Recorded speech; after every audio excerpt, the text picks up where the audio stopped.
Tumayo na po tayo po'y mananalangin.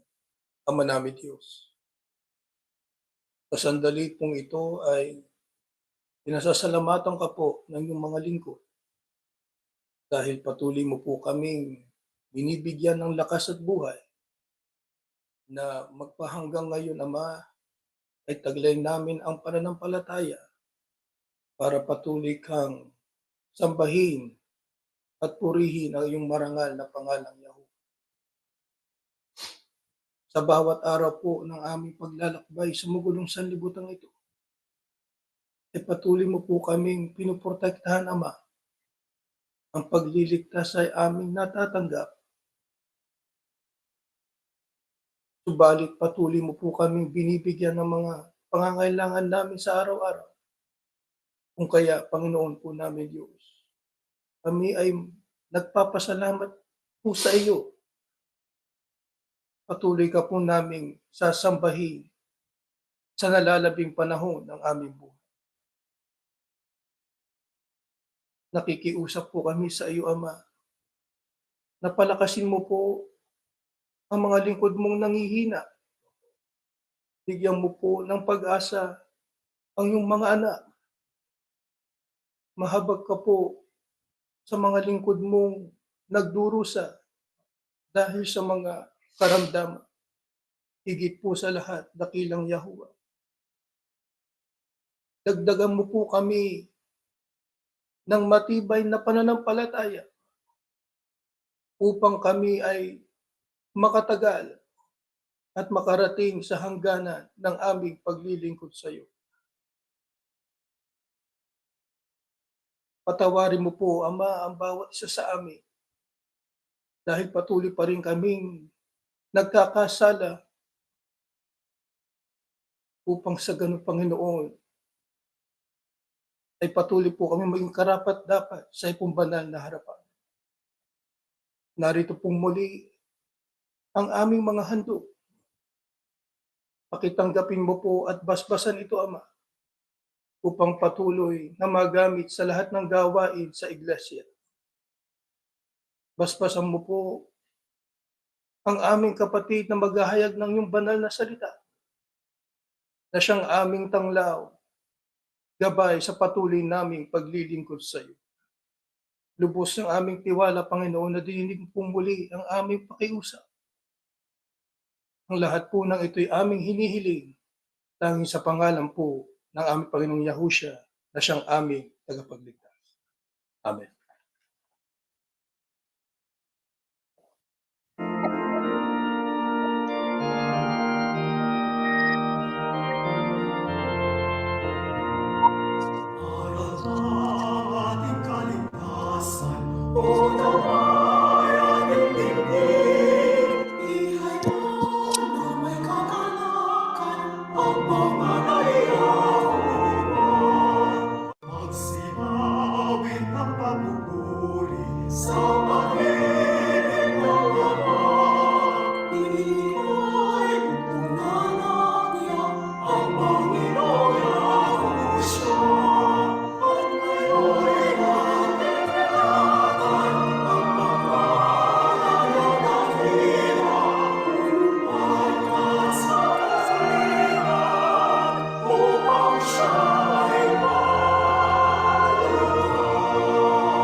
Mga magulang at mga mahal na kapatid, tayo ay sumasampalataya na nang isugo ng ating Panginoong Diyos ang kanyang bugtong na anak at pagsapit noong panahon na kanya nang itatag ang kanyang iglesia, ito po ay naganap noong unang siglo.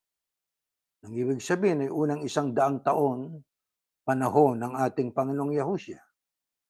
Yung kanyang sinabing sa ibabaw ng batong ito ay itatayo ko ang aking iglesia, yung salitang itatayo, futuro o panghinaharap, subalit bago po siya umakyat sa langit, ay naitayo na niya ang iglesyang yon. Ang ibig sabihin, itinatag niya ang samahan o kilusan ng mga tao na kanyang pangungunahan sa paglilingkod sa ating Panginoon Diyos. Ang katunayan na mayroon ng iglesia ay nung siya'y umakyat sa langit, ang mga disipulo o mga tagasunod niya ay umabot sa bilang na 120 na mga tagasunod. Sa kanyang pag-akyat sa langit ay iniwan niya ang pamamahala sa iglesia, sa kanyang mga apostol.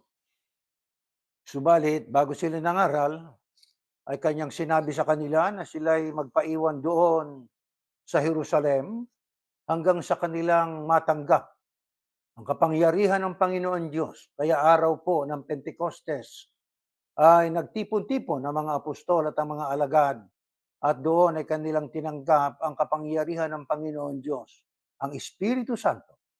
Nang kanilang matanggap ang Espiritu Santo ay nagsimula na sila sa kanilang pangangaral. At ang kanilang mga naging bungay 3,000, kasunod ay 5,000, at ang kasunod ay halos araw-araw na ang kanilang ginawang pagbabautismo. Mapapansin natin ng iglesia, noong ang Kristo'y nasa langit na, ay hindi lamang nakarating sa isang lugar na malapit sa kanila, kundi maging sa mga kahintilan. Sino po ang mga hintil? Sila po ang mga taong hindi Hudyo sa laman. Sino ang ginamit na kasangkapan ng Panginoon Diyos para magkaroon po ng pangangaral ng ministeryo ng ating Panginoong Yahushua sa mga kahintilan? Walang iba kundi ang Apostol Pablo. Kaya mapapansin po ninyo sa ibang mga talata ng Biblia, kung ating pag-aaralan, ang iglesia ay lumaganap, dumami ang mga mananampalataya, pero mayroong babala na ibinala ang mga apostol, maging ang ating Panginoong Yahushua nang sabi, sa kasamahan din ninyo ay babangon ang mga magsisitalikod sa pananampalataya. Nangyari po yun sa loob mismo ng samahan ng ang mga apostol ay buhay pa, ay meron ng gumagawa ng palihim na pagtalikod. Ngunit nung sila po ay nangamatay na, doon ganap na nahayag po yung tinatawag nating apostasy o pagtalikod sa unang iglesia. Ay ang mga kaanib na mga nanindigan ay pinatay sa pamamagitan po ng tinatawag nating inkisisyon, at yun namang mga taong mga tagasunod ng Kristo na takot mamatay ay sumunod na lamang ng pikit mata doon sa mga bulaang mga mangangaral na siyang nagtalikod sa unang iglesia. Kaya mapapansin po natin, mga kapatid, sa kasaysayan ng iglesia, ang iglesyang ito ay lumaganap, dumami, at alam ba ninyo kung ano nangyari? Pinalitan ang pangalang Iglesia ng Panginoon ng Iglesia Katolika Apostolika Romana. At ang mga ministro ay tinawag ng mga pare. Gumamit na sila ng iba't ibang mga gawaing pampagano, lupagluhod sa mga ribulto, pagtalikod nga po sa Panginoon Diyos. Sila ay nagsagawa na ng mga paglilingkod na ayaw ng Panginoon Diyos. Atin pong babalikan ang kasaysayan, mga kapatid. Kapag kang bayan ng Diyos ay tumatalikod sa Kanya, kapag kang Kanyang mamamayan ay kanilang nilimot at kanilang tinalikuran ng Panginoon Diyos, ano po ang ginagawa ng Panginoon Diyos? Mabuti basahin po natin ang unang talata sa pag-aaral natin dito po sa aklat ng Jeremias. Sinabi ng Panginoon o ni Yahuwah kay Jeremias, ako, ang Panginoon o si Yahuwah, ang Diyos ng Israel, ay nagsasabing, isulat mo sa aklat ang lahat ng sinabi ko sa iyo, sapagkat darating ang araw na ibabalik kong muli ang mga mamamayang kong taga-Israel at taga-Huda mula sa pagkabihag. Ibabalik ko sila sa lupaing ibinigay ko sa mga ninuno nila na magiging pag-aari nila. Sinabi pa ng Panginoon o ni Yahuwah, muli kong ibabalik ang kayamanan ng mga lungsod ng lahi ni Jacob at kahahabagan ko sila. Ang lungsod winasak ay muling itatayo sa dating kinatatayuan nito. Pagkatapos aawit sila ng pasasalamat at sisigaw sa kagalakan. Pararamihin at pararangalan ko sila. Magiging maunlad ang kanilang mga anak katulad noong una. Patatatagin ko sila sa harap ko at paparusahan ko ang sino mang mang-aapi sa kanila. Napapansin ba niyong mga salita ng sabi, pararamihin, pararangalan, magiging maunlad, ang kanilang mga anak ay katulad noong una? Kaya restorasyon, di po ba? Kaya kapag ka ang mga lingkod ng Diyos, katulad ng Israel, ay tumalikod, kung hindi man tumalikod, sila ay naalipin, sila ay nabihag, ano ang ginagawa ng Panginoon Diyos? Gaya ng ating binasa, sinabi ng Diyos kay Jeremias na propeta, isulat mo sa aklat ang lahat ng sinabi ko sa iyo sapagkat darating ang araw na ibabalik kong muli ang mga mamamayang kong taga-Israel at taga-Huda mula sa pagkabihag. Ibabalik ko sila. Restorasyon. Kaya katulad ng ating paksa, ang huling bahagi ng pagpapanumbalik ng iglesia sa kadati. Kaya diyan sa ating binasa, magiging maunlad ang Israelita at mga anak nila katulad noong una, di ba? Restoration 'yan. Pagre-restore, pagbabalik muli sa dati nilang kalagayan. Kaya tatandaan natin na hindi mawawalan ng mga lingkod ang Diyos. Pag ang mga unang lingkod niya ay natalikod, naging alipin sa pagsunod sa Diyos-Diyusan at sila naging albunga noon, naging alipin sila ng ibang bansa, nalupig sila, nagtatayo uli ang Diyos na mga anak niya. Ibinabalik niya sila. Restoration po yan. At tandaan natin, ang panahon natin ay wala ng kasunod. Pagkatapos ng panahong ito, na itong ikatlong yugto ng panahon, sapagkat ang panahon ng mundo ay nahati sa tatlong hati na dakila. Panahon ng mga magulang, panahon ng Israel, at panahon natin. Na kung tawagin natin sa palasak na katawagan ay Kristyanismo, para naman sa atin, panahon ng ating Panginoong Yahushua. Kung ang iglesia na ikatlo na ating sinasampalatayanan sapagkat ang sabi ng Kristo, meron pa akong ibang mga tupa na hindi sa kulungan ito.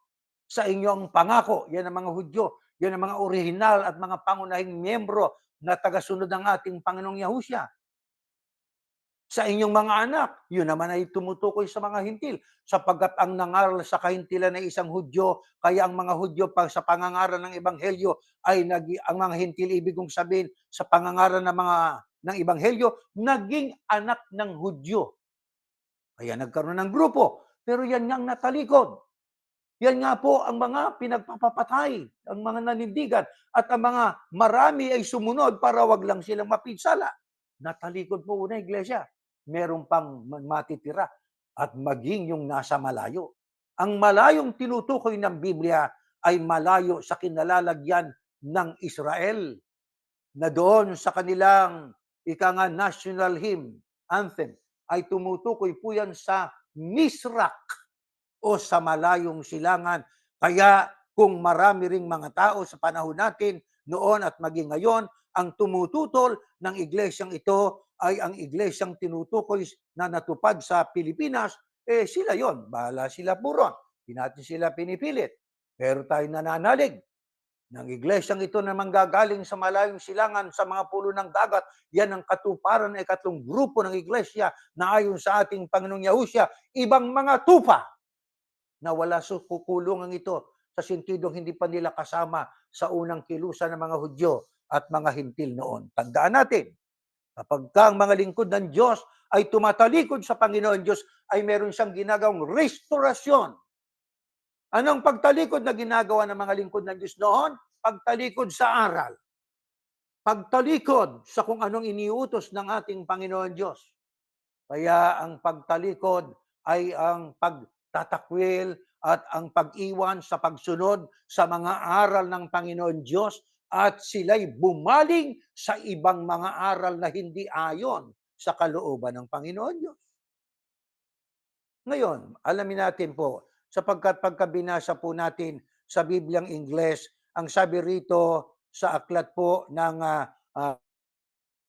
ang sabi sa bandang huli, I will restore the nation's ancient power and establish it firmly again.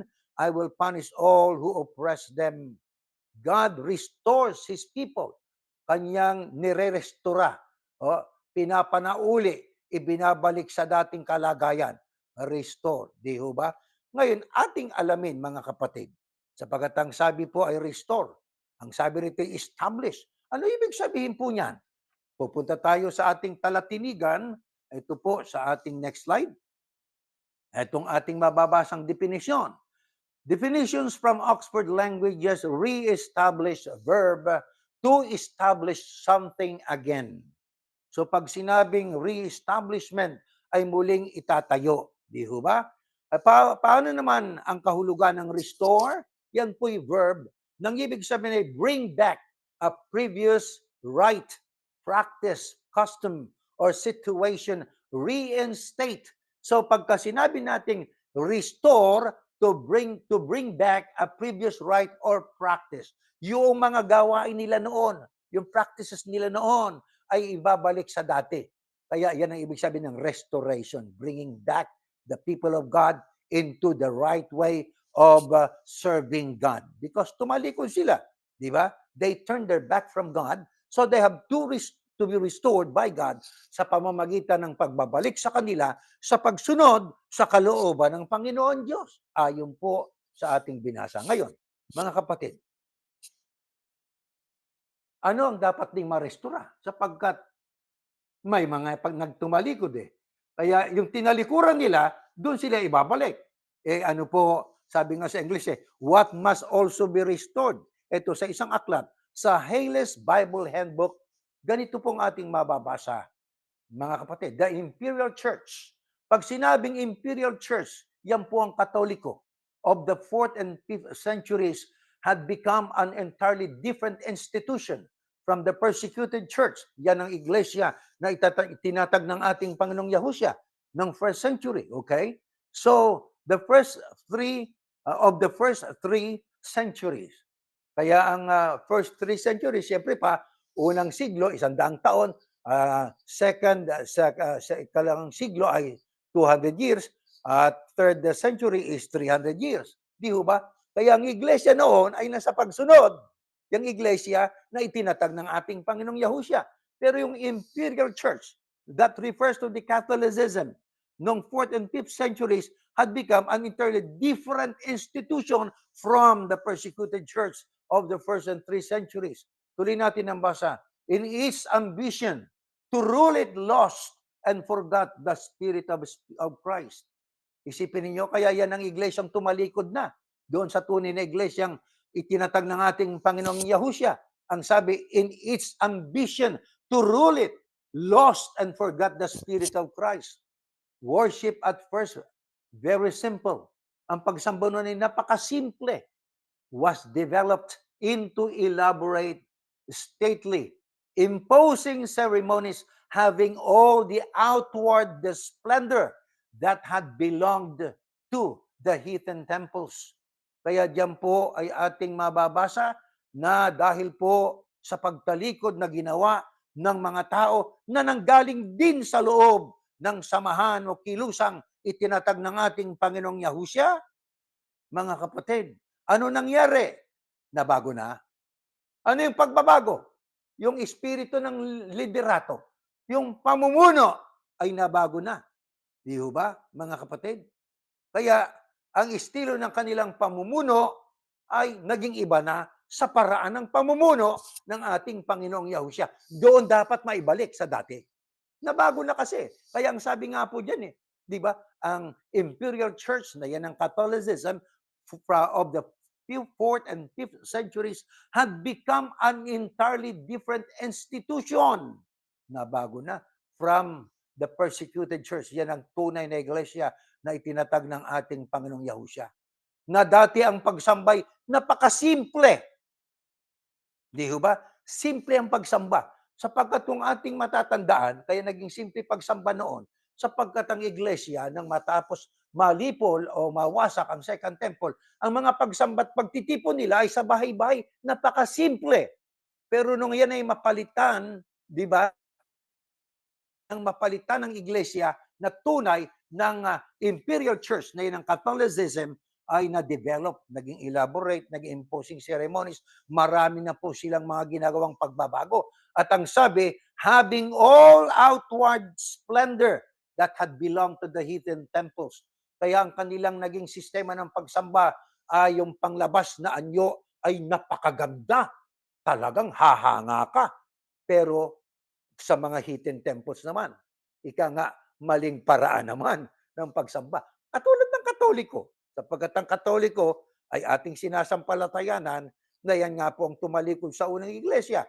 Kaya nagkaroon ng magagandang mga simbahan sila, di ba? Ang gagara ng mga sangkap ng kanilang mga simbahan, dumami ang kanilang mga dekorasyon, mga santo, ang simple way of worshiping nga ay naging elaborate, naging outward splendor na di ho ba?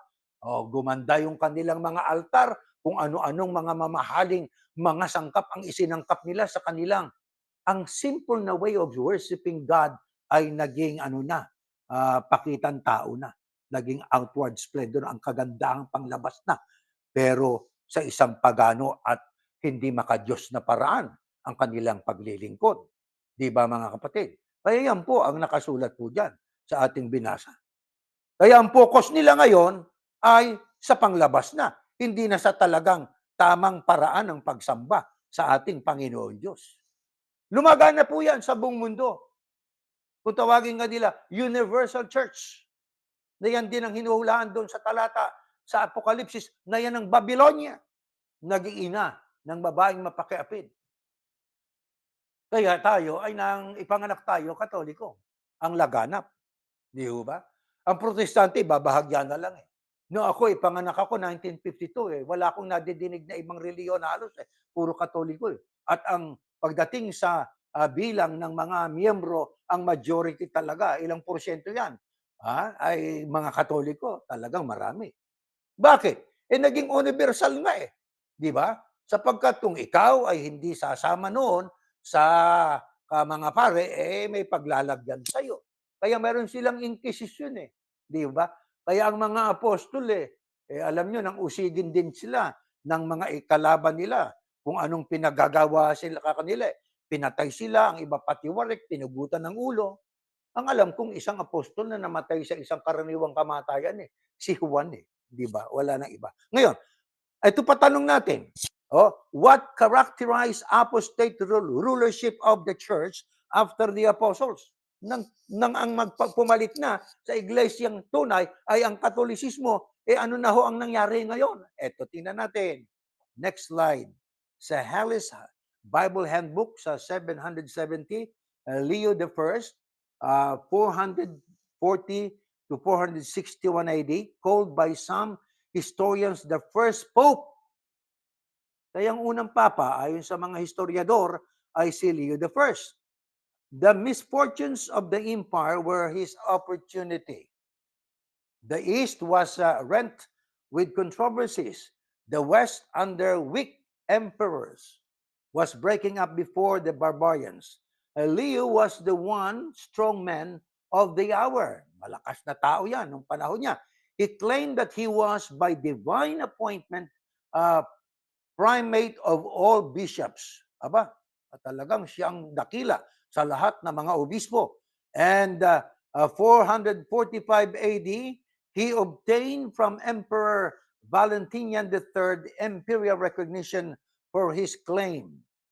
Ayon. In AD 452, he persuaded Attila the Hun to spare the city of Rome. Later, 455, he induced Genseric the Vandal to have mercy on the city. This greatly enhanced his reputation. Talagang itong si Leo I, ginawa niyang iba't ibang kaparaanan para siya po ay magkaroon ng mataas na reputasyon at siya'y kilalanin bilang unang papa ayon sa ating binabasang ito. He proclaimed himself Lord of the whole church. Kanyang pinroklama ang kanyang sarili na siyang Panginoon ng buong iglesia. Advocated exclusive universal papacy. Itinaguyod niyang eksklusibong pambuong mundong said that resistance to his authority was a sure way to hell. Sinabi din niya ang pagtutol o paglaban sa kanyang otoridad, Leo I, was a sure way to hell. Ay tiyak na daan tungo sa impyerno, dagat-dagat ang apoy. Advocated death penalty for heresy. Itinaguyod niya at sinang-ayunan niya ang parusang pagpatay sa mga erehe. Sino yung mga erehe? Kalaban ng simbang Katoliko. However, the Ecumenical Council of Chalcedon, sa kabilang dako, ang relihiyong konsilyo ng Chalcedon, 451, composed of assembled bishops from all the world, na ito'y binubuo ng mga nagtipon-tipong mga obispo sa buong mundo in spite of the Emperor's Act, sa kabila noong kanyang diniklarang batas. And Leo's claim gave the patriarchs of Constantinople equal prerogatives with the Bishop of Rome. Ay binigyan ang mga patriarka sa Constantinopla ng kapantay na karapatan na katulad ng obispo ng Roma, mga kapatid. Matindi, ano? Kaya dito ay ating mapapansin itong si Leo I na ayon sa mga historiador ng unang papa ay kanyang ipinahayag na kanyang itinataguyod yung eksklusibong pangkalahatang papasiya at siya ang pinaka-Lord, pinaka-Panginoon ng buong Iglesia Katolika Apostolika Romana. Kaya mga kapatid, pagdating sa pamumuno, ang rulership nito ay sa pamamagitan ng isang person lang.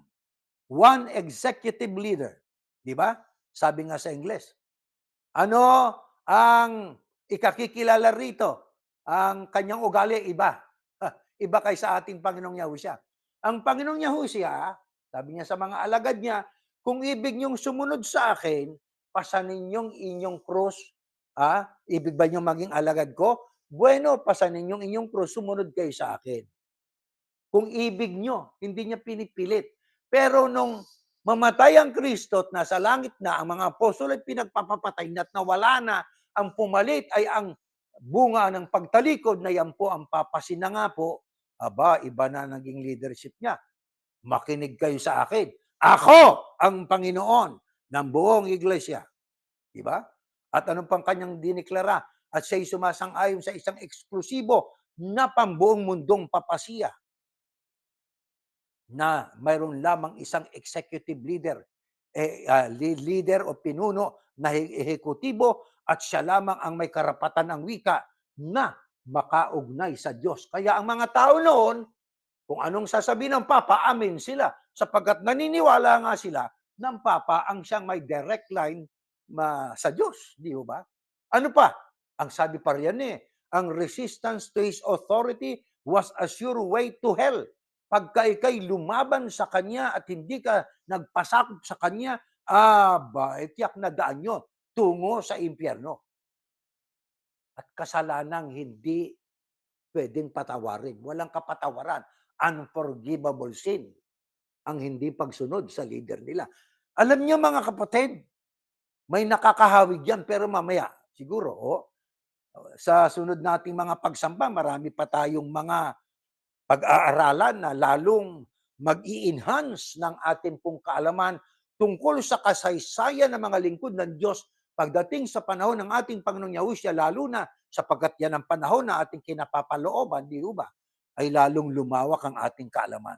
Mga kapatid, isang leader lang, siyang may karapatan, siya ang Lord ng church, siya ang dapat pakinggan. Ang sino mang tumutol sa kanya, tiyak papunta kayo sa impyerno. Sino ang katulad nito? Anong relihiyon sa ngayon ang katulad nito? Aba, alam natin. INC sa Fundamental Beliefs by Brother Eranio G. Manalo, number 25, page 130, sa kanilang pandoktrina. Yan ang estilo nila. Isa lang ang pakikinggan ninyo. Pag hindi kayo sumunod sa pamamahala, hindi kayo maliligtas, hindi kayo makakarating doon sa bayang banal na inaasam-asam ninyo. Kaya kinopya lang nila eh. Di ba? Kaya ano kailangan, mga kapatid? Ay kay mai-restore. Kaya sa iglesyang pinanggalingan natin, ay tayo ay ministro doon ng 24 anyos at humigit kumulang at itinaguyod natin ang aral sa paniniwala natin na tama ang pagsunod sa isang leader lang. Pero ang sabi nga sa ibang talata ng Biblia, huwag kayong susunod doon sa mga leader na tao sapagkat ang taong yun ay pwedeng mamatay at ang lahat ng plano na yan, pagpatay na siya, wala na. At ang leader na tao ay pwedeng maimpluwensyahan, pwedeng magkasala, pwedeng magkamali. Tao kasi yun eh. Di ho ba?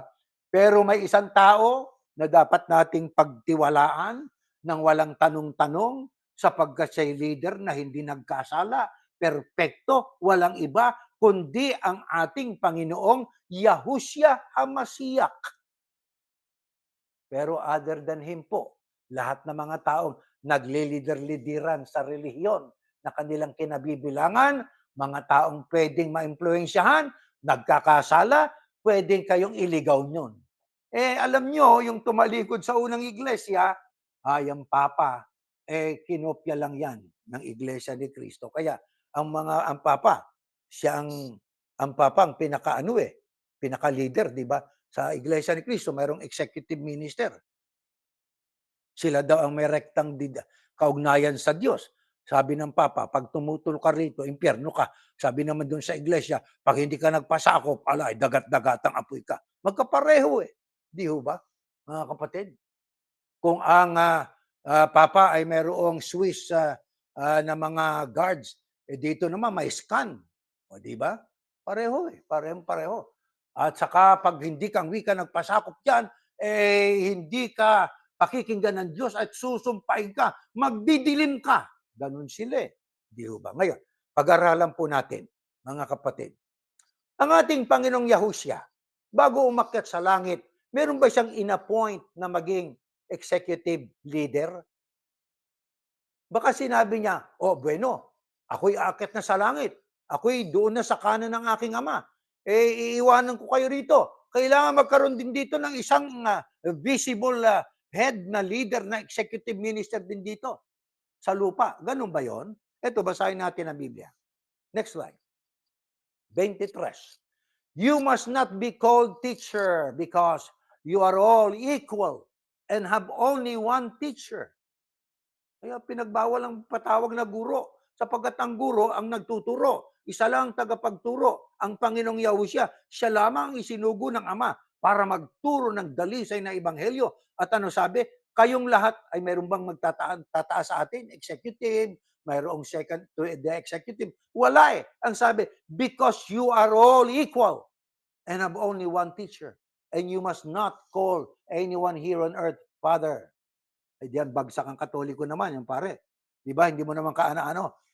Mano po, Padre, ako, sa kamamano ko, kumapalang noo ko, bilang Katoliko. Kasi Katoliko po ako. Naging sakristan po ako doon sa isang lugar, sa Pilipinas.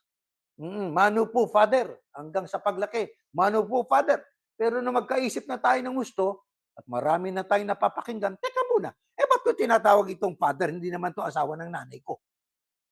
Tinanong ko yung pare, sapagkat kami anak ang ama nyo sa Espiritu. Aba, pati yung titulo ng Diyos, inagaw ng pare. Kaya ito, and you must not call anyone here on earth Father, because you have only the Father in heaven. Yan. Pagiging father ng pare, katulad ng pagiging father ng ama. Kaya wag niyong tawagin sila. Kaya mula noon, hindi ko na tinawag na father, yung pare. Bakit? Ang isang father lang ay ang ama eh. Ang Diyos, si Yahuwah lang. Ito pa, nor should you be called leader because your one and only leader is the Messiah. Kaya nang ang Kristo po yung makita sa langit, tama, may nangangasiwa sa iglesia. Sino yon? Yung pong mga apostol. Pero wala pong executive leader doon na katulad ng Kristo. Kasi sa Papa, sa Katoliko, the visible head is the Pope and the invisible head is Yahushua. Ganun sila. Ang nakikitang leader ay ang Papa at ang hindi nakikitang leader ay ang Kristo na nasa langit. Yan ang stand ng Katoliko eh, mga kapatid. Yan ang pananalig ng Katolisismo. Kaya sa atin po rito, sa iglesia, tayo pantay-pantay. Iba-iba ang tungkulin, pero pantay-pantay. Saan itinulad ang iglesia, mga kapatid? Sa katawan. Ano ang dahilan? Ba't itinulad doon? Para makita ang coordination. Sino ulo? Iisa lang. Sino? Ang Panginoong Yahushua lang. Lahat tayo, mga pantay-pantay. Oh. Bakit? Sapagkat tingnan ninyo, wala kayong nakitang tao na isang tao na puro tenga. Walang tao na puro mata. Walang tao na puro ulo. Walang tao na puro kamay. Walang tao na puro pa. Kundi tingnan ninyo ang ating human anatomy. Ang ating human anatomy ay may kanya-kanyang mga function po ang different parts of our body. Nervous system natin, skeletal system natin, yung ating pong human anatomy, yung mga muscles natin, yung mga ugat natin, may kanya-kanya silang independent functions. May independent functions sila, pero they are well coordinated with the other parts of the body. Ganon din tayo po. Di ba? Hindi, wag mong sabihin hindi mahalaga ang pa, mahalaga ang pa. Huwag mo sabihin hindi mahalaga ang tenga, mahalaga na ang tenga. Kanya-kanyang function eh. Itinulad sa katawan para ipakita ang pagiging pantay-pantay. Isa lang ulo. Wag tayong lumagay na ulo sapagkat may ulo na sa iglesia. Ang ulo isa lang, hindi pwedeng palitan. Irreplaceable. Sino po yun? Ang ating Panginoong Yahushua.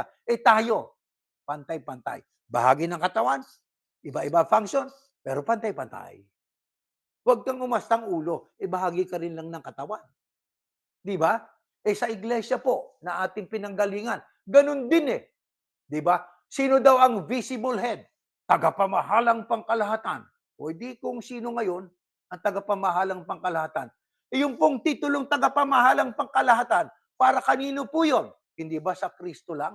Ang sabi ng Kristo, ang lahat ng kapamahalaan sa langit at lupa, lahat ng kapamahalaan, ano katumbas? Tagapamahalang pangkalahatan na ibigay na sa akin. So, ang angkop lang na tawagin, executive minister, ay ang ating Panginoong Yahushua na nasa langit. Di po ba, mga kapatid? At wala rito sa lupa na magiging executive minister din. O di ba? Bakit? Hindi mo pwedeng palitan yun eh. Sapagkat ang Kristo ay ang nakaraan, ngayon, at sa darating na panahon. Siya pa rin ang Panginoon eh. Nasa kanan ng Ama, nasa langit. Huwag mo siyang palitan. Pero kinopya sa Katoliko, di ba? Papa, visible head. Kristo, bikaryo daw siya. Ang Papa kasi, bikaryo, kahalili ng anak ng Diyos eh. Tingnan yung titulong yun. Di ba? Sa Iglesia ni Kristo. Tagapamahalang pangkalahatan. Titulo din yun ng ating Panginoong Yahushua. Di ba? Kaya kung yung Papa ay siyang bikaryo na kahalili ng anak ng Diyos, ang tagapamahalang pangkalahatan sa Iglesia ni Kristo ay kinuha yung titulong tagapamahalang pangkalahatan ng ating Kristo, Panginoong Yahushua, hindi ba magkapareho yon ng agaw ng titulo? Kaya kopyadong-kopyado eh. Tumalikod. Pagtalikod. Kaya dapat i-restore, ibalik sa dating kalagayan na ang tagapamahalang pangkalahatan lang ay iisa, ang Kristo na atin po na kinikilalang tao na siyang nagtatag ng kilusan. Ito ang iglesia ng ating Panginoong Yahushua. Mga kapatid. Kaya dyan sa ating pong patuloy na pag-aaral, ay ating pong itatanong mga kapatid, ayon sa Biblia. Ayon sa Biblia. Kumbaga sa Ingles, what is the leadership of Yahushua over the church? Ano ang pangunguna at pamumuno ng ating Panginoong Yahushua sa iglesia? Next slide. Lucas 6:46. Ito ang ating mababasa. Bakit ninyo ako tinatawag Panginoon na Panginoon? No? Gayong hindi naman ninyo sinusunod ang mga sinasabi ko. Paano ang pangunguna ng Kristo sa kanyang iglesia? Siya pong ating Panginoon. Siya ang Lord over the church. Ang Papa, siya daw ang Lord over the whole church. Pinalitan niya ang Kristo. Nag-agaw na naman ng titulo. Di ba? Kaya pag binasa niyo sa Ingles, why do you call me Lord, Lord, and yet don't do what I tell you? Kaya ang Kristo, ang papel niya sa iglesia, siya ang Lord over all the church. Na ano ibig sabihin siyang Lord over the church? Ano ba ibig sabihin ng Lord? Sinusunod. Kaya ang sabi niya, why do you call me Lord, Lord, and yet you don't do what I tell you? Di ba? Kaya we must obey. Dapat tayo, we must obey and we must not complain. Obey and never complain to our Lord Yahushua. Bakit? Sapagkat walang ilalagda ang Panginoong Yahushua na aral na labag sa kalooban ng Diyos, mga kapatid. Kaya yung slogan, obey and never complain, applicable lang yan kay Yahuwah, sa Diyos at sa kanyang anak, sa ating Panginoong Yahushua bilang pinakapangulo ng iglesia. Ngayon, ano pa? Ang sistema ng liderato ng ating Panginoong Yahushua. Next slide. Ito po nakasulat. Ayan, sa damit at sa hita niya ay may nakasulat, hari na mga hari at Panginoon ng mga Panginoon. Panginoon, tumutukoy ito, hari na mga hari, King of Kings, ang ating Panginoong Yahushua, Lord of Lords, Panginoong Yahushua. Kaya ang Panginoong Yahushua, hindi lamang ang siyang Panginoon ng mga Panginoon, siya din ang hari, tunay na hari. Sapagkat may mga peke na nag-hari-harian na sila raw ang tagapamahala. Fake naman yon, di ba? Daming mga fake ngayon eh. Hindi naman katakataka sapagkat ang sabi ng Panginoon Yahushua, pag malapit ng wakas ng mundo, pag malapit na ang inyong kaligtasan, marami ang magpapakilala na sila daw ang Kristo. Hindi ako nagtataka. Ayun, may isang Kristo na kabilanggo na yata eh. Siya daw yung anak ng Diyos. Kaya ang Diyos daw ay nasa kanya. Ayun, nasa bilangguan na siya. May hearing pa yata. Ano ang karapatan ng isang hari? Ang magbigay maglatag ng desisyon at ang kanyang desisyon ay absoluto. Ano ibig sabihin ng absoluto? Tunay, tama, hindi nagkakamali. Sapagkat ang hari niyan ay walang iba, kundi ang ating Panginoong Yahushua. Di po ba? At ang hari ay may trono. At ang hari ay mayroong pong mga tagasunod. Mga kapatid, at ang ating pong Panginoon ay ating po na iginagalang, nirerespeto natin sapagkat siyang tumanggap ng pangalang lalo sa lahat ng mga pangalang, Yahushua. Bakit yun ang dakilang pangalan? Higit sa kaninumang pangalan sa ibabaw ng lupa sapagkat nandoon ang pangalang ng Diyos. Yahushua. Yahushua. Kaya dakilang pangalan na dapat irespeto, dapat i-honor, di ba? Pero hindi natin dapat sambahin. Sapagkat ang sabi ng Kristo, ang Ama lang ang dapat sambahin. Sabi ng Diyos, huwag kayong sasamba sa iba, di ba? Kaya tama, binigyan ng Diyos ang Kristo ng pangalang higit sa kaninumang pangalan. Pero ang dahil sa pangalang yon, dapat natin siyang irespeto, i-honor natin ang ating Panginoong Yahushua.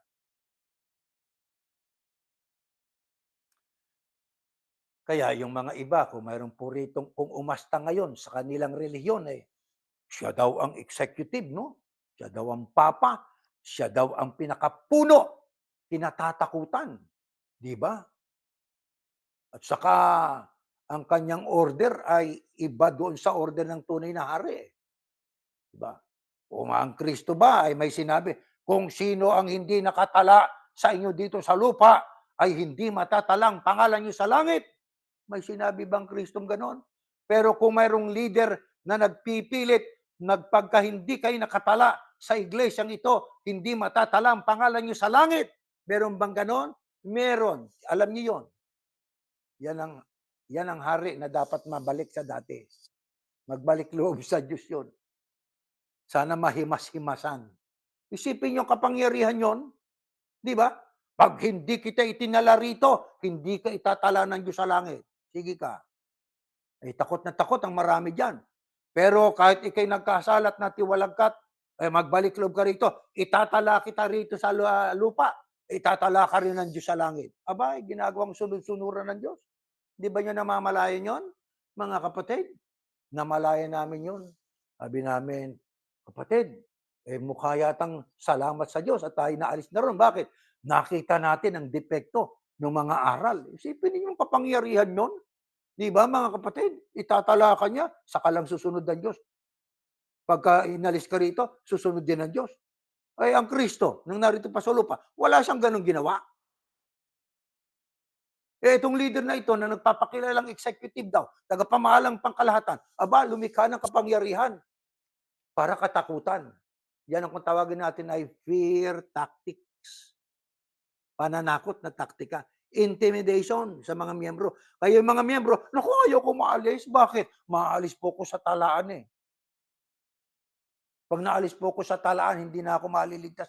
Isa yan sa mga aral na idinagdag. Dapat maibalik yan, dapat mai-restore sa dati. Ano yung dati? Diyos ang nagdaragdag. Diyos ang tumatawag. And the Lord added to the church daily those people who are to be saved. Di ba? Dinadagdag ng Panginoon. Kaya kung ang Panginoon ang nagdaragdag, ba't mo pinakikialaman yun? Siya lang may karapatang magdagdag at mag-alis. Di ba? Siya ang may karapatang magtala at mag-alis sa talaan nung gusto niya. Siya ang nagdaragdag. Pati ba naman yung pinakikialaman? Kaya dapat na mai-restore ang ganung uring mga tao na naninindigan. Di ba? Ngayon, ano pang trabaho ng ating Panginoong Yahushua bilang pinuno at tunay na leader ng iglesia? Next slide, Hebreo 2:17. Ganito nakasulat sa today's English version. This means that he had to become like his people in every way. Tumutukoy yan sa ating Panginoong Yahushua. Sa lahat ng paraan, ibig niyang maging katulad siya ng mga karaniwang tao in order to be their faithful and merciful high priest in his service to God, so that the people's sins would be forgiven. Tumutukoy yan sa ating Panginoong Yahushua. Kanyang-kanyang pagiging puno ng tunay na iglesia ay ibig niya makipantay. Bagaman siya ang hari ng mga hari, pero siya po'y mababa loob. Nakikipantay siya. Wala pong distansya sa mga tao. Di ba? Ibig sabihin, close siya sa mga tao. Gusto niya kasi na ipakilala ang kababaang loob. Ang layunin po niya ay, bagaman siya hari ng mga hari, Panginoon ng mga Panginoon, pero siya po ay taglay niyang kababaang loob. Yung mga ibang mga leader ngayon, naku po, ayaw pa po na. Pag pinano mo, magagalit. Hindi lang siya, lalo yung miyembro. Di ba? Yung presidenteng dati sa Pilipinas, minumura ang Diyos. Minumura ang Diyos. Minumura ang Diyos. Pero nagrally ba itong mga grupong ito? Pero noong ika nga ay mayroong darating na impeachment para doon sa kanilang manok, nagrally. Pero nang murahin ng Diyos, ang Diyos, noong dati na presidente, hindi nagrally. Pero dahil sa isang tao, nagrally. Isipin ninyo, no? Sana mabuksan ang isipan ng mga tao. Mga kapatid, nagrally ka dahil lang sa isang tao, nang murahin ng Diyos mong sinasamba, hindi kayo nagrally. Panginoon ko. Di ho ba, mga kapatid? Kaya, diyan sa ating binasa, ang ating Panginoong Yahushua, ang ating dakilang saserdote. Siya ang ating high priest. Katumbas, siya po ang ating executive minister. Wala nang iba. At yan ang tama. Ngayon, bilang high priest po natin, ano ang ginagawa po niya? Tayo po ay sumunod sa Kanya para tayo po ay makasamba sa tunay na Diyos. At hindi lang yan, bilang high priest, siya pa rin ang ating tagatubos Di siya ang ating manunubos. Kaya diyan ay ang sabi nga, so that the people's sins would be forgiven sa pamamagitan ng ating high priest. o sa pamamagitan ng ating Panginoong Yahushua.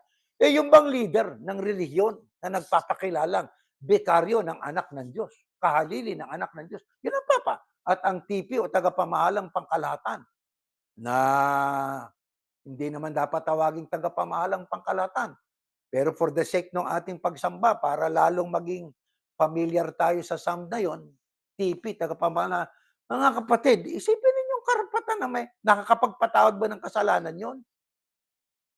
Siya ba tumubo sa atin para magpatawad sa kasalanan natin? Siya ba tagapamagitan? Pagka nagkakulang ka sa pagtupad sa tungkulin mo, gagawa ka ng salaysay, address mo sa kanya. Ang tawag namin sa kanya, hindi naman siya angkop tawaging tagapamahalang pangkalahatan, chairman. Pero mataas-taas pa rin na posisyon yun. Chairman natin siya. Chairman ang tawag. Si Mr. Chairman, aba, isipin ninyo, gagawa ka ng salaysay sa kanya, address. Sige, pinatatawad kita. Parang kumpisal din, kanilang tinutuligsa ang pangungumpisal sa pari daw ay tama, mali na paraan. Sapagkat nagkasala ka sa Diyos, ba't ka sa pari mangungumpisal? O ang tanong, nagkasala ka sa Diyos sa pagkukulang mo sa pagtupad ng tungkulin. O ba't ka nagsasalaysay, naka-address sa Kanya? Tapos siya naman ay magre-reply doon sa iyo. Sige, pinatatawad ka na at ikay tumupad na ng tungkulin mo. Aba, hindi magkapareho. Sa pare, sa Katoliko ay verbal na confession. Dito naman ay written confession sa naka-address doon kay chairman. Ano yun? Pagtalikod yun na. Bakit? Sa Diyos ka nagkasala. Dapat ay rekta. Sa Diyos kaya ang sabi ni Haring David, nung siya magkasala sa Panginoon Diyos, I will confess my transgressions unto the Lord. Kaya sa Diyos dapat na humingi tayo ng tawad, mga kapatid. Di ba? At ano pang papel na ginampanan ng tunay na executive minister ng high priest, King of Kings. Ito pa, mga kapatid. Next slide.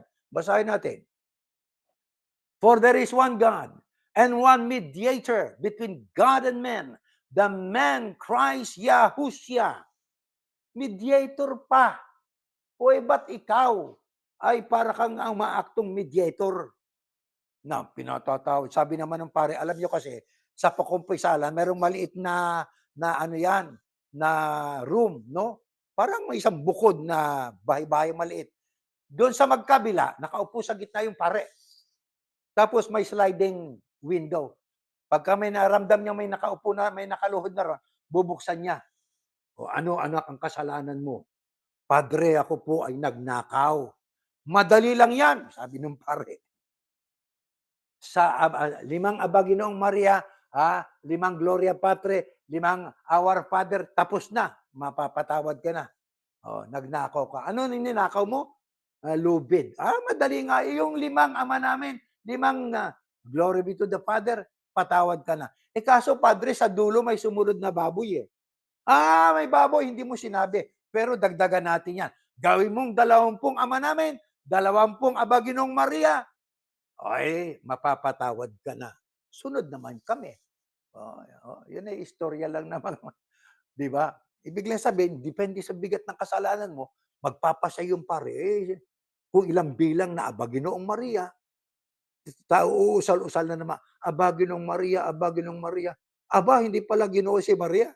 Di ba? Aba, ginang pala si Maria. Pero nung Katoliko ako, sige lang sige kung ano sabi ng pare. Yan ang bulag na pagsunod. Bakit? Natalikod nga. Ano kailangan? Maibalik sa dati.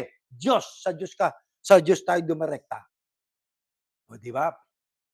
Mga kapatid, dito naman sa kabila, na pinanggalingan natin. Para siya yung mediator di ba? Sasabi niya, hinihiling ko sa Diyos, di ba? Ano niya pagka nagtitext siya, hinihiling ko sa Diyos, basbasan kayo. Ano yun? Para kang umaktong tagapamagitan na. Mediator ka ba para ka umaktong, hinihiling ko sa Diyos, basbasan kayo. Abutin kayo.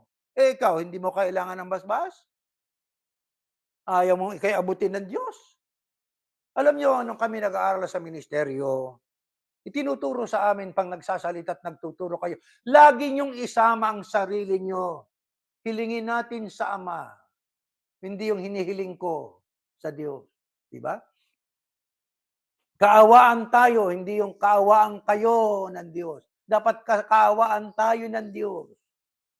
Turo sila ng turo sa amin, pero pag sila'y nagturo, hindi nila sinusunod yung itinuturo nila sa amin na dapat ay hilingin po natin sa Diyos, kaawaan tayo ng Ama, basbasan tayo ng Ama, hindi yung basbasan kayo, puwera ako. Mediator ang acting niyan, mediator eh. Hindi tayo nagpapasaring dito. Sinasabi lang natin ang totoo, mga kapatid. Sabi nga po, ang katotohanan minsan ay nakakasakit ng damdamin eh. Pero gusto mong mabalik ka sa dati? Gusto mong ma-restore sa dating paraan ng paglilingkod? Iwanan natin ang ating amor proprio. Yakapin natin ang dati na yun ang tamang paraan ng pagsunod sa Panginoon Diyos. Di ba? Ano pang liderato ng Kristo? Ito, next slide pa. Marami yan eh. Ito, sa Efeso, ang ating mababasa. God has put all things under the authority of Christ and has made Him head over all things for the benefit of the church. Kaya ang Kristo po ay inilagay sa kaiba-ibabaw ng lahat ng mga bagay. Siya po ang namamahala sa buong mundo. Ngayon, sa Kanya ay pinagkatiwala ng Diyos eh. Di ba? Kaya binigay sa Kanyang kapamahalaan eh. Has made Him head over all things for the benefit of the church. Para sa kapakanan ng iglesia, ginawa siyang pinakaulo, pinaka-leader. And the church is His body. The church, yun ang kanyang iglesia, ang katawan niya. It is made full and complete by Christ who fills all things everywhere with Himself. Kaya ang Kristo po ang ginawa na siyang leader sa lahat at may authority sa buong iglesia. Wala na pong iba. Kaya dito sa iglesia ni Yahushua, kami po ay nagtutulong-tulong dito. Wala litong leader na magsasalita sa inyo ng kung ano-ano. Wala po. Kami tagapangaral. Kayo ay elders. Mayroon sa Ingat Yaman, mayroon sa technical natin na bahagi ng ating paglilingkod. Nagkokontrol dito sa ating pag-aaral. Di ba mga kapatid? Maganda po yan. Kanya-kanya tayong tungkulin, pero ang ating layunin ni isa. Sumunod tayo doon sa pinaka-leader, ang Panginoong Yahushua. Di ba? Kaya yan ang ating pananampalataya.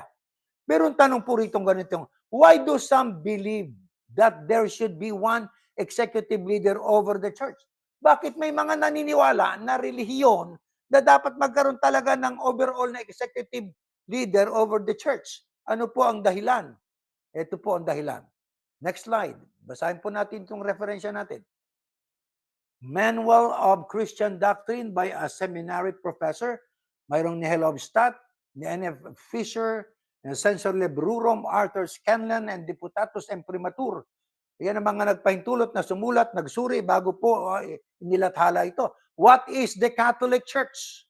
The Catholic Church is the society of all those who being baptized profess the faith of Christ and are governed by their lawful pastors under one visible head, the Pope. Kaya kailangan doon talagang magkaroon ng executive leader dito sa lupa para ang wika, sila ay mapangunahan. Hindi na kailangan yon sapagkat ang ating pong leader sa tunay na iglesia ay isa lang po, hindi pwedeng palitan.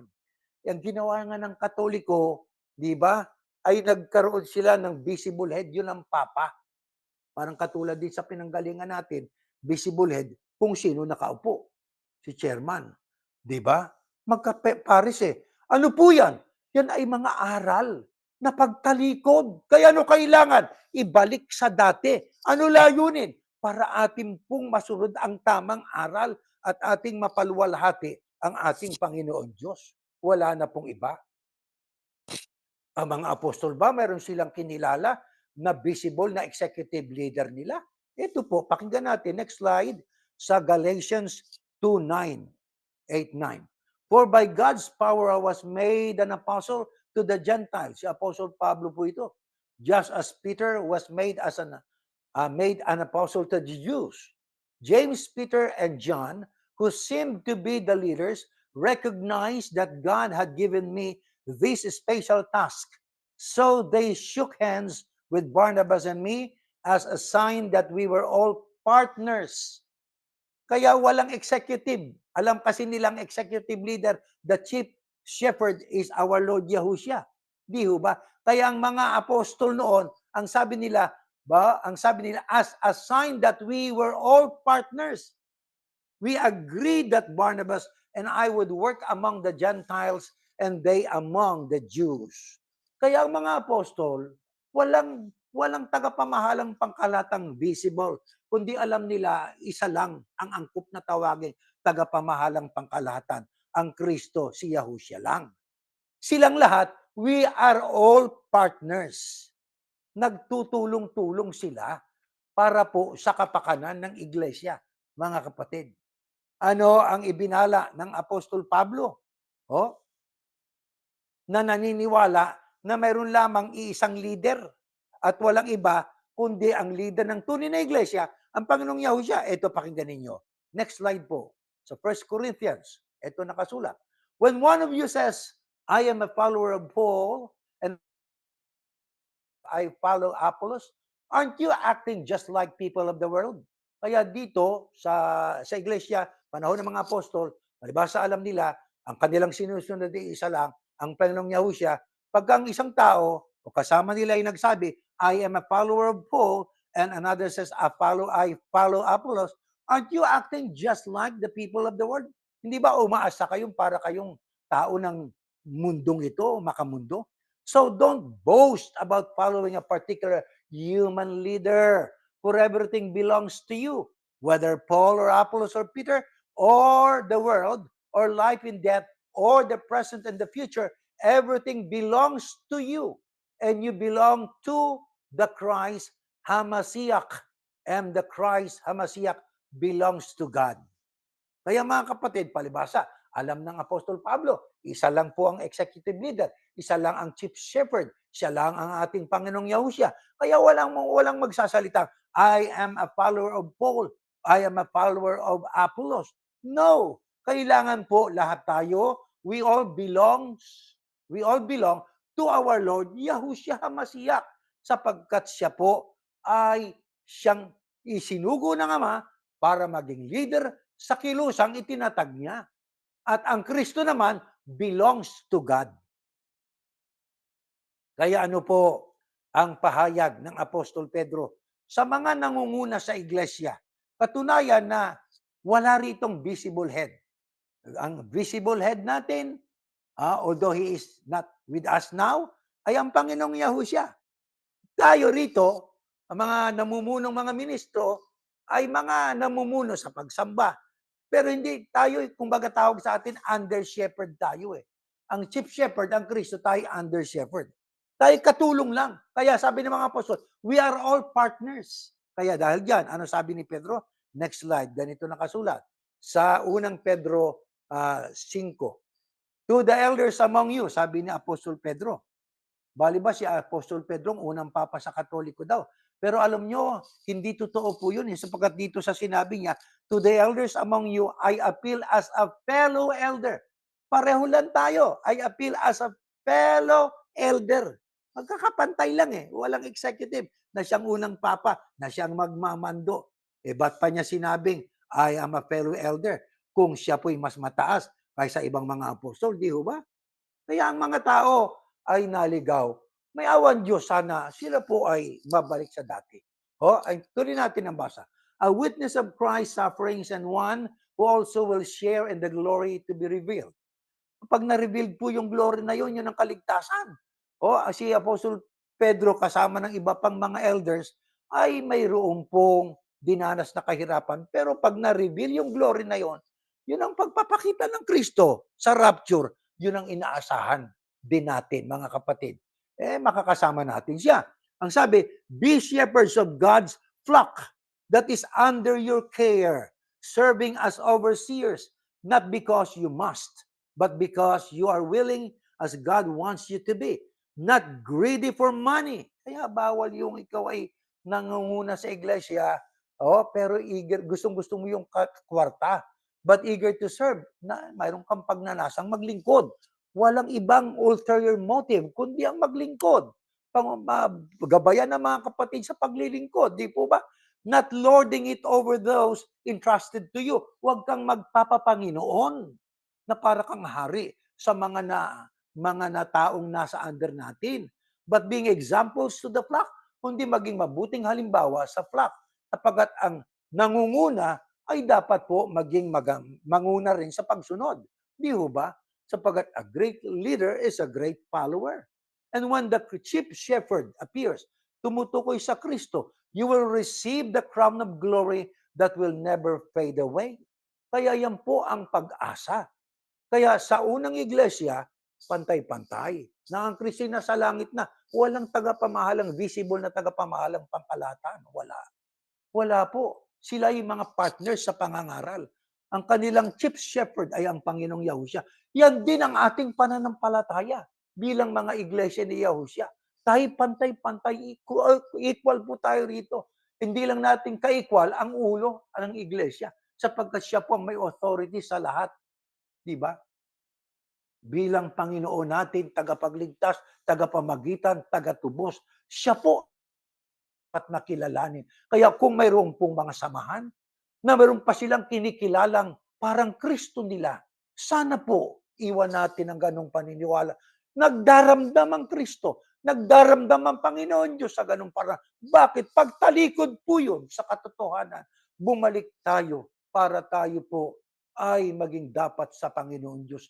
At tayo po ay magkamit noong pagpapala na inilalaan, na yun din ang inaasahan ng mga apostol na nagdanas ng matinding hirap sa paninindigan sa panig ng totoo para sila po naman ay makasama pagdating ng Kristo sa araw ng ating pong kaligtasan. Mga mahal na kapatid, itong araw na ito, sana itong ating po na panghawakan, ito ang aral na nasa Biblia po.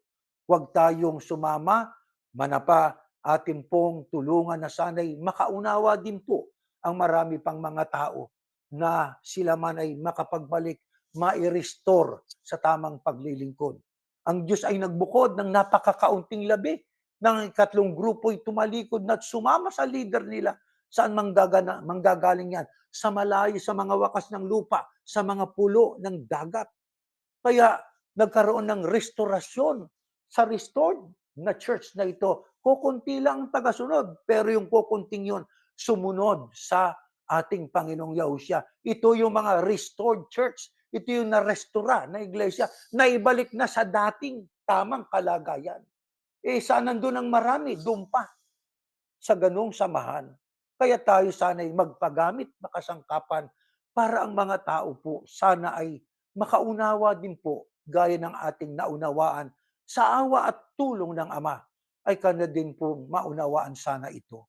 Umaasa po tayo na itong araw na ito ay nagdulot sa atin ng lalong matibay na pag-asa at magbigay sa atin ng alab na atin pong ipamahagi itong ating naunawaang aral na ito po yung aral na dati na atin pong kinalalagyan ngayon. Tumayo kayo tayo, mananalangin po. Ama namin Diyos, salamat po ng marami sa iyo.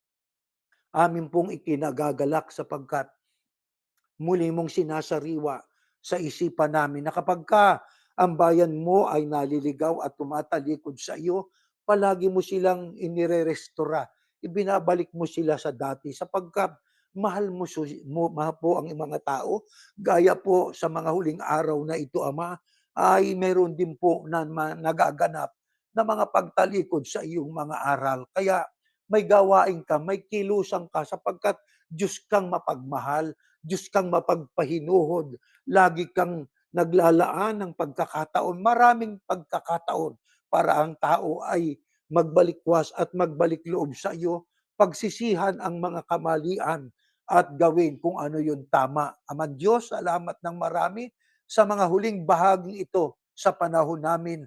Kami po ay sumasampalataya na malapit na po, Panginoon, ang pagdating ng iyong bugtong na anak sa araw po ng pag-agaw na yun ang aming inaasahan. Yun ang unang pagkabuhay na mag-uli. Kaya amin pong hinihiling sa iyo na sana ang iba pa naming mga kakilala, mga mahal namin sa buhay, mga kaibigan, Panginoon, at iba pang mga tao na nasa iba't ibang panig ng mundo ay mai-restore rin sa dating kalagayan na ang anak mo lang ang kinikilala na siyang nangunguna sa buong iglesia, kilusang itinatag niya na ito po ang dapat po na makilala at malaman ng lahat ng tao. Dagdagan mo po sana sila ng pagtityaga sa pakikinig sapagkat mula sa pakikinig doon manggagaling ang pagkaalam at pagpananampalataya.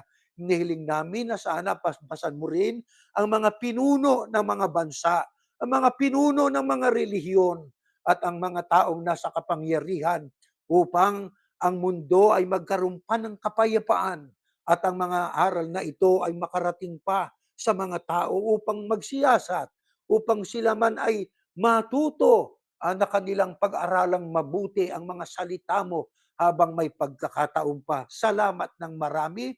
Pinupuri ka namin, dakilang Amang Yahuwa, sa lahat ng kabutihan mo po sa bawat isa sa amin. At sa ganitong pagkakataon, sinasabi namin, Ama, na hindi man nakatas ang kamay namin, dito na kami aabutan ng kamatayan sa paninindigan sa panig ng pagsunod sa iyong mga tunay na aral. Sinasamba ka namin at sinasamba din namin ang mga aral mo, ang mga salita mo, sapagkat ito po ang mga katotohanan na dapat naming pamalagian upang kami lalong makaluwalhati sa iyo. Hinihiling po namin ito, Ama, sa pag-asang tinanggap mo na po sa pangalan ng iyong anak, ang Panginoong Yahushua na aming tagapagligtas. Amen.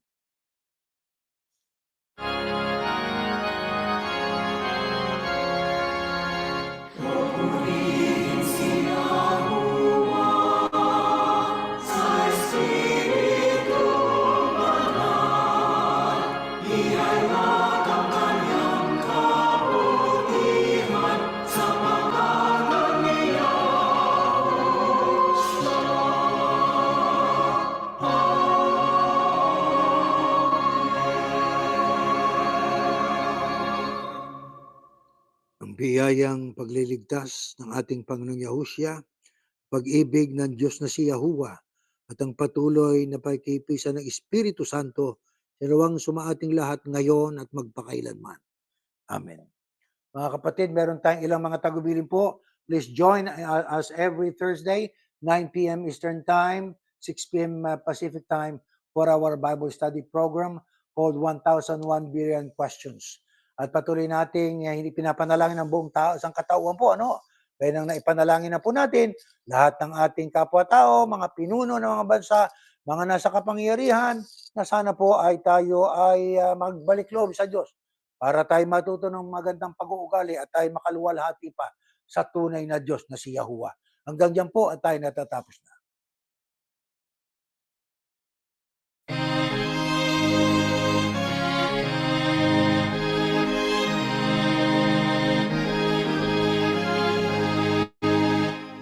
Sa puso natin ang aral ng Diyos Yahuwa at maging matatag. Pagkatyak na darating araw ng paghuhukom o kaya siya'y tingin mga labing ang iglesia. Ipagtanggol ang